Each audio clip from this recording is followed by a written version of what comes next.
Good morning, Lagos, and Happy New Year 2019. Never felt fresher and smoother here on your number one love music, love life radio station. Is Smooth 98.1, and this is Smooth Breakfast with me, Valentine. And today, inside of Freshly Pressed 91, we'll give you a detailed analysis of our newspaper stories, as always. And joining us in the studio to do just this is Fred Allison. He's at Mr. FB Allison on Twitter. Good morning. Good morning and Happy New Year, Lagos. Good morning to you. And of course, not forgetting Justin, who we're so glad to see you in the new year. Happy New Year, Lagos. Happy New Year to you too, man. Thank you so very much for joining us this morning. Lagos, you too can join the conversation by sending messages through WhatsApp to 0809 444 0981. That is 0809 444 0981 for your messages to WhatsApp. All right, so we're taking all the stories. The headlines have been tweeted on our Twitter handle at Smooth981FM. Using that handle, you can also send in your remarks, your comments, and observations on these stories. Use the hashtag FreshlyPressed981 while you do that. All right, let's start very quickly with our first story. I'll come to you, Justin, for this. From Premium Times newspaper, from Premium Times publication, really online, we'll find this story. Minimum wage, 30,000 naira, neither realistic nor sustainable, the governors are insisting. So as a part of the conversation that's still been going on this minimum wage, remember, Lagos, we had a deadline, a December 31st deadline, 2018 deadline for the implementation of the 30,000 naira minimum wage.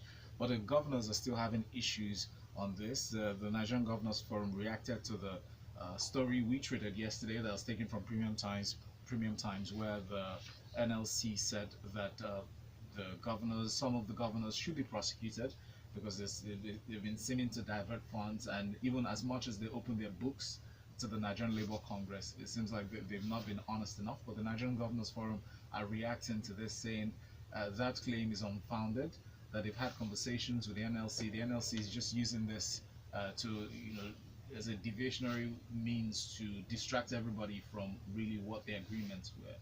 But really, where does this leave us? Because we're in a new year. That agreement hasn't been met. The governors are saying they cannot afford this. What are your thoughts? Well, first of all, we should inform Nigerians that the labor union, as always, is threatening us with a strike. With all the light and sound of fury that they like to spout off when things like this come up. So they're talking about a one-day protest strike against the president's action on January 8th, 2019. What a way to begin. But on the issue of the wage itself, it's really ridiculous. We've been at this for a long time, and it's unfortunate that the crop of people who hold political office simply do not take the well-being and livelihood of Nigerians as seriously as they should. Nigeria is reputed to be a rich country, but it's not trickled down to the people on the street. The everyday person doesn't feel it, and it's about the inequality of income distribution. That's the big problem here. You say you can't pay people 30,000 minimum wage, but when we look at what the 1% or less who are in political positions earn, so we talk about the Senate, we talk about the governors themselves who are saying they can't do this. We all see your lifestyles, we all see your convoys, we all see how wealthy you become when you attain office.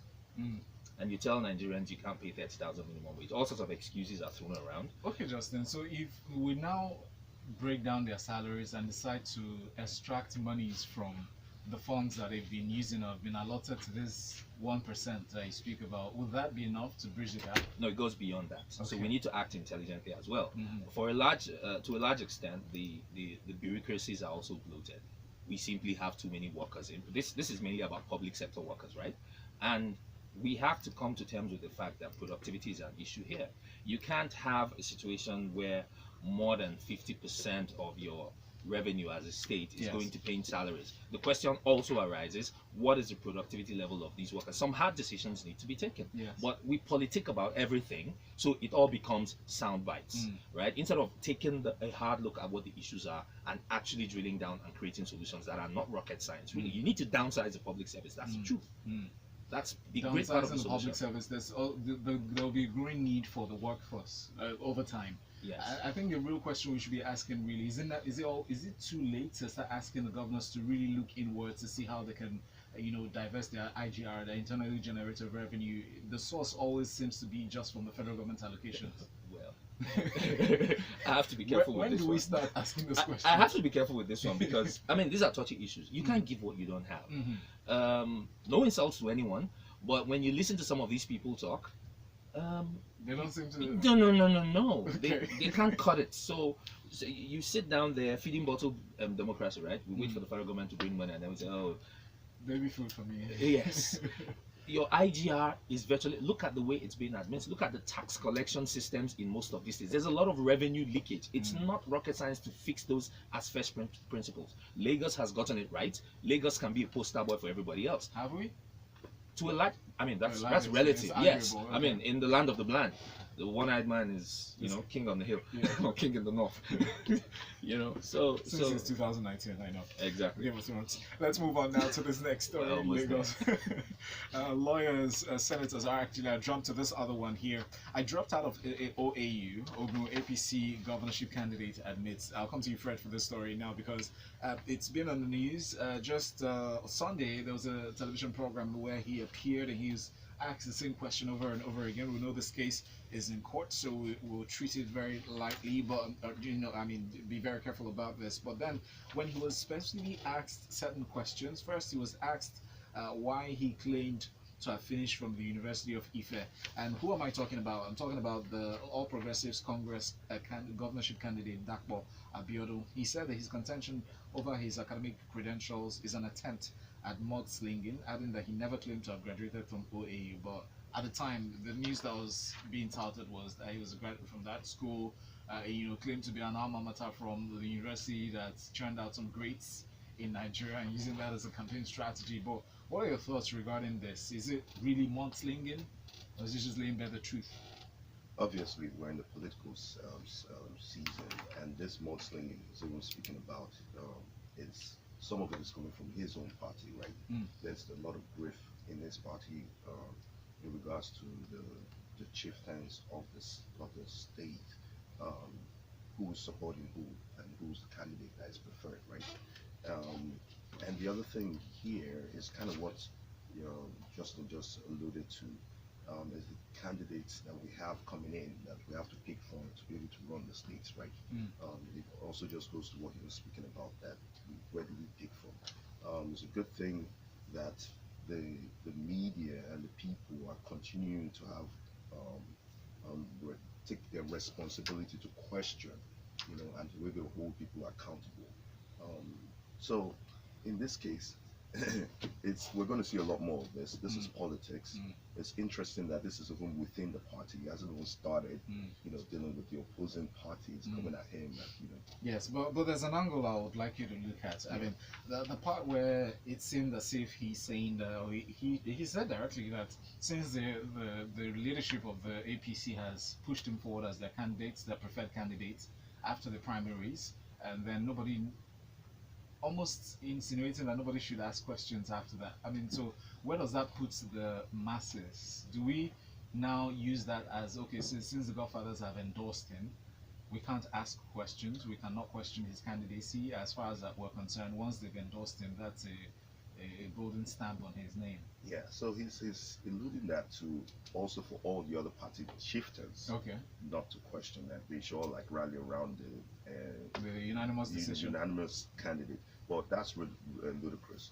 There's no way the people would give up their rights to be able to question anybody. That's part of the democracy, and that's what he's kind of put himself into. All right. And that's contesting as a governor. Thank you so much, Fred. Let's move on to you, Justin, for this next story. Lawyers, senators kick as police refuse to vacate Melaye's house. So this is the fourth day. I don't know why this is funny, but they've besieged Dino Melaye's house, residence in Abuja. The siege by the police on the Abuja residence of Senator Dino Melaye, who's representing Kogi West in the National Assembly, has entered its fourth day yesterday. The police are showing no sign of vacating the home. We recall that not so long ago, they seem to have cut off electricity and water supply from the house. Dino Melaye said, when he reacted to this report, he said, well, I'm a senator of the Federal Republic. I'm not going anywhere, so I'll report this week to answer the questions. They are among some of the investigations that they're conducting. need him to surrender himself for arrest because of the investigations surrounding the 19th of July 2018 incident where the police said Dino Melaye, and some armed thugs attacked police personnel, shot and wounded one Sergeant Danjuma Saliu, attached to the 37 Police Mobile Force. What are your thoughts, Justin? First of all, I wish Sergeant Danjuma quick recovery. Yes. Before I get into the absurdity of the story. Okay. You know, Dino is the gift that keeps on giving. You know, from his musical releases to to the gymnastics. But I mean, in the midst of all of that, it's funny, but it's not funny because these are serious issues. Okay, we are not a banana republic as much as those who have entrusted government to seem to be determined to make it look that way. We are not a banana republic. We are actually a nation of laws. So this incident was alleged to have happened on July 19th, 2018. And what's the issue here? A case of criminal conspiracy, as according to the police, right? A case of criminal conspiracy and attempted culpable homicide. You tried to kill someone. Now, I'm not saying that the gentleman is guilty, that the senator is guilty, but these are the charges. Now, everybody here is all shades of wrong. Mr. Police, this thing happened in July. Why are we talking about a siege on the accused person's house who is wanted for investigation? It's still in January 2014. Now you're standing at his gate shouting no retreat, no surrender. So the Senate president and some of the senators in support of Senator Dino Melaye are saying that this is just because, I mean, they're ramping up this effort the political because of rhetoric. the election. Yes. So they're taking that political, exactly. So which is why I'm starting with saying to the police, why wait till now? It happened in July. This is attempted homicide. You should have taken action then. And when you're talking homicide, it's not enough to say we wrote a letter. You're talking about attempted homicide, except you're telling me this gentleman has a different set of laws for him. Because if you in as much as a regular human being, a regular citizen of the Federal Republic, if you know as much as slap a policeman, I would have been in Kirikiri since. Exactly, that's assault in itself. Since. So why did you wait till now? Okay, so you waited till now. You wanted to follow due process. You were sensitive to the political issues. That's fine. You now decided to do it Gestapo style. Okay? You jump into the neighborhood, blockade the place. I saw some stuff on social media, tear gas in the neighborhood. That's a residential neighborhood. You're throwing tear gas. There are people who are not involved in this issue. If you wanted to address the gentleman, there are effective ways of actually arresting him without all this public display of ridiculousness. Okay. Right? He has police detail, right? So they should simply tell their bosses, this is where our guy is. You don't have to wait till he barricades himself behind doors and then make this public spectacle, as always, of everything. And well, on the positive side, I'm expecting a new song from him when this is over. It's a new year after all. Yeah. Let's move on to this next story. We'll follow that very closely to see where that leads us. The next story is from Punch newspaper. Thousands to miss visa appointments as United States Embassy closes indefinitely, and this is closely linked with the federal government, United States federal government shutdown that was initiated by President Donald Trump. And Justin, I'll come to you for this story because I mean it's very relevant because a lot of Nigerians are traveling abroad. We see the numbers getting to the international wing of the Murtala Mohammed International Airport. What are your thoughts on this story? Seeing that it's an indefinite shutdown, we don't know when it's going to be lifted. Well, let me start with during the last Big Brother show, if it popularized the saying, we die here. Nobody's going anywhere. This is 2019. We die here. All of you should sit down at home. Nobody's going anywhere. Okay, but so yeah, I found a couple of a couple of questions came to my mind when I read the story, right? So you know that visa fees are usually non-refundable, right? 57,600 precious naira to be specific. That you pay when you do it alone. Not talk of when you use an agent to put your documents that's not official. Let's sit down. So that's aside. So what goes to the consulate is 57,600 naira. Right. You are told very clearly in the fine print it is non-refundable. So the question I asked myself when I read this is, okay, so because of the border wall issue with Mr. Trump and his Senate, they've had to shut down the government. That's what has trickled down into this situation where the consulate here in Nigeria is closing down indefinitely. So what happens to all of the money that has been paid by people? Is there going to be a They haven't said anything about it. Yes. But I mean, it's a valid question to ask. People are definitely not going to be able to travel. Those who are waiting within the time limits, with the time window before they make their trips. Yeah. So those are going to be affected. Is there going to be a consideration for those people? I think they're adding to you. The thing is meeting the dates. As you said, America is not a banana republic, definitely. So they're probably going to, consider those guys and probably have a later date, because it wasn't their fault. I'm just assuming. But imagine if you have to be in school, on the 10th of January, and you're missing that, or there's some kind of appointment you have to go for, a business appointment, and that's out of the window, But these people are making Ijeh from Russia. 57,600, and it says nearly 1,000 applicants daily. We need to fix this country. That's the barest minimum. Do you know? If you ask me, because they have more than 5 sessions. They're self-funded. They don't get money. That's an internal generated revenue. Yeah. So why did they shut down though? Because that's what the president has decided. No. So the government shutdown is basically meaning that shut down all essential services. Non-essential services, rather. They didn't tell them that visa is essential services to Nigerians. Those who are affected are, those who really providing non-essential services. The essential services are not affected. The security, emergency services, prisons, medical services, air traffic control, and all this. Embassy, those are still working. Somebody should I send know. them the For the Nigerians, right? Let's move on very quickly to this next story, Fred, from Punch newspaper.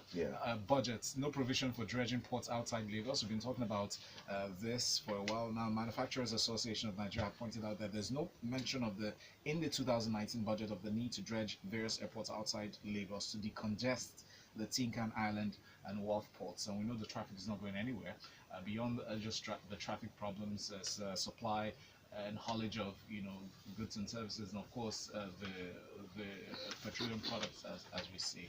But Fred, what are your thoughts on this? Going through the details. So if the government is serious about really ramping up our economy, they really need to strengthen up the other ports. And some of the ports, one of the issues is like they're like in Calabar, there's low drainage, so they need to drain for the ships to be able to berth there, right? As you said, we have like serious traffic and dreadlock because of the trucks that's sitting on coming into Lagos. Papa exit, and that's like just creating all sorts of like hardship for the Lagosians and just like disrupting our productive cycle, right? But there's other things that are stated in this article where there's reduction, right? Just complete reduction in funding for agri, there's reduction in funding for rural development, there's reduction in funding in other sectors. And if you look at our budget, right, as you had mentioned this earlier, Justin, is that a lot of what we're doing with the budget, first of all, the budget gets passed very late in the year. So there's not much that's done with it. Then we're still talking about the preliminary stages right now. Yeah. And then we have elections next month. Exactly. And the Senate is still on holiday. So in this particular year we're going into, it's most likely that nothing's going to happen for a while, right? And then the budget in of itself is, the budget is supposed to be a continuation of what happened in 2018. Right? Yes. There's no new things. For the recurrent aspects. Exactly. And then 70% of our budget is going to salaries, like things that you mentioned before, which are like about like 5 million people compared to like what 180 million people. And there's the support for education. ASU is still on strike. I'm sorry, I'm reminding you of all this, just so you let me just keep that in focus. So, and then another point to note, not to overlook, very important, is the fact that the allocation for development of transportation infrastructure was recorded from this budget presentation 26.2% lower than reduction. That's what it was like. Lower than last year's budget. Lower than last year. Although they're citing that a lot of it, some, not a lot of it, because it's 1.9 billion, of which 80 billion is going to railroads. So the goal is obviously with the rails working, we'll be able to decongest those trucks that are coming into the port. But how realistic is it? Because if I've invested in my trucks, how will I leave that and now jump into, going into move my stuff by rail? How many of us remember that there was a deadline, there was a proposed end or completion of the railroad project for last year, for December last year? We're in the new year. Well, let's move on because if we start this, we're probably not going to finish. Our next story is from New Telegraph. New Year babies. Fred, I'll stick with you for this story. New Year babies. Nigeria ranks third with 25,685 babies to be born today. That's a statistic from UNICEF. We're doing something right. Really, Fred? Your thoughts? I don't know if we're doing something right. It's not about having babies. It's about the life expectancy of the babies, right? So the life expectancy in Nigeria is 55 years. And this is actually pretty low, compared to global standards. The worrisome thing here in this article is not even the babies that are being had. It's the fact that about a quarter of the babies that are born and that die in the first year are in Nigeria. Over a quarter.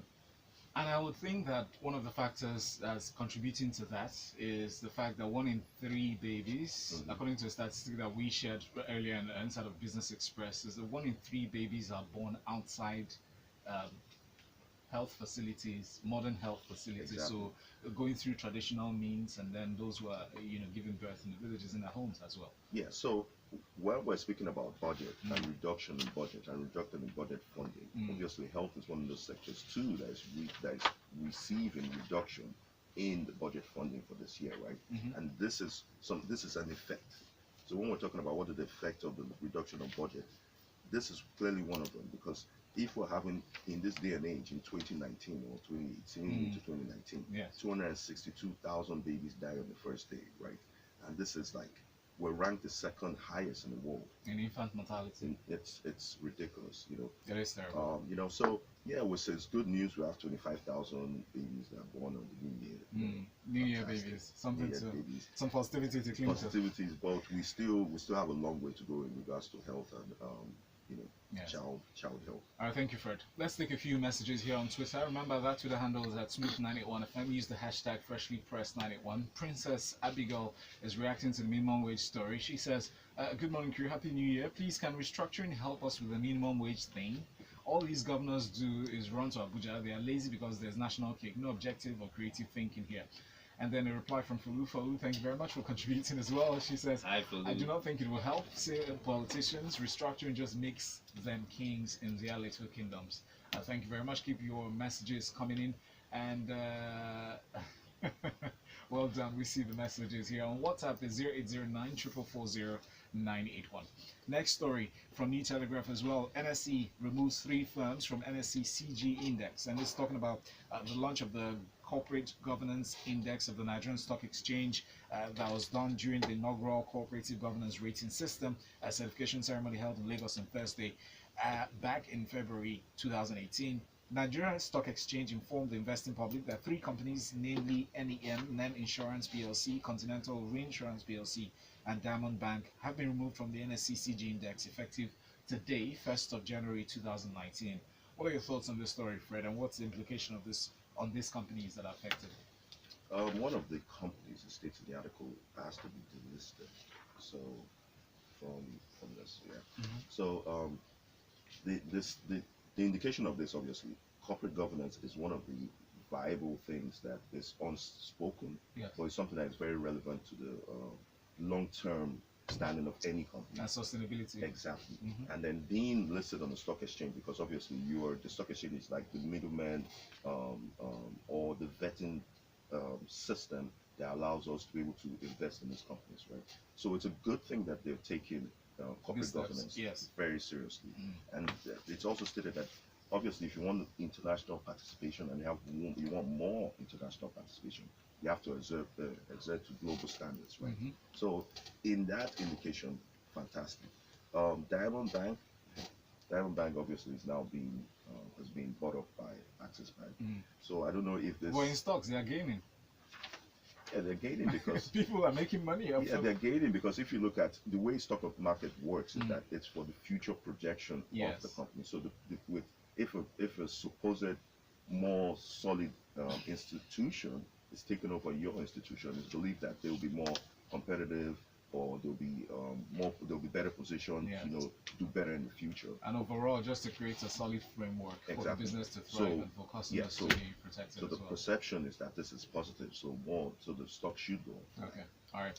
Thank you very much. Speaking to the issue of downsizing public sector, I say it's a must. That's coming from Folu. There's no how we juggle math that it comes out different, but with administration, which administration will buy the bullets? That's the question we're looking ahead. Next month we'll decide. So final story from Guardian newspaper. 2019 elections, not do or die, says President Buhari in the New Year message. Justin, take us through this. Mr. President, I stand corrected. We will not die here.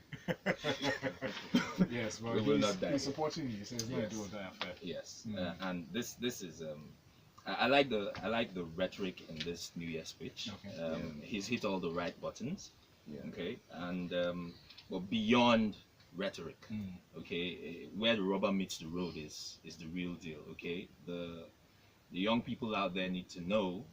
This is a shout out to all of you out there. Please, please, please, election not be war. Mm-hmm. Do not lend yourselves to violence. Do not lend yourself to electoral malpractice. For temporary gain or for any gain whatsoever. Go out there, get your PVC, cast your vote, go home. Do not resort to violence. It's not worth it. Their kids are not there with you. Yes. I read something on social media, a fictional dialogue between a politician and his usual thugs. Yes. Right? I have a job for you guys. And the guy said, well, about this time, any job where you won't give us, your son get to follow do the job. Right? So that's the spirit this time, people. Mr. President has spoken, and I stand with him on this one. Election, not be war.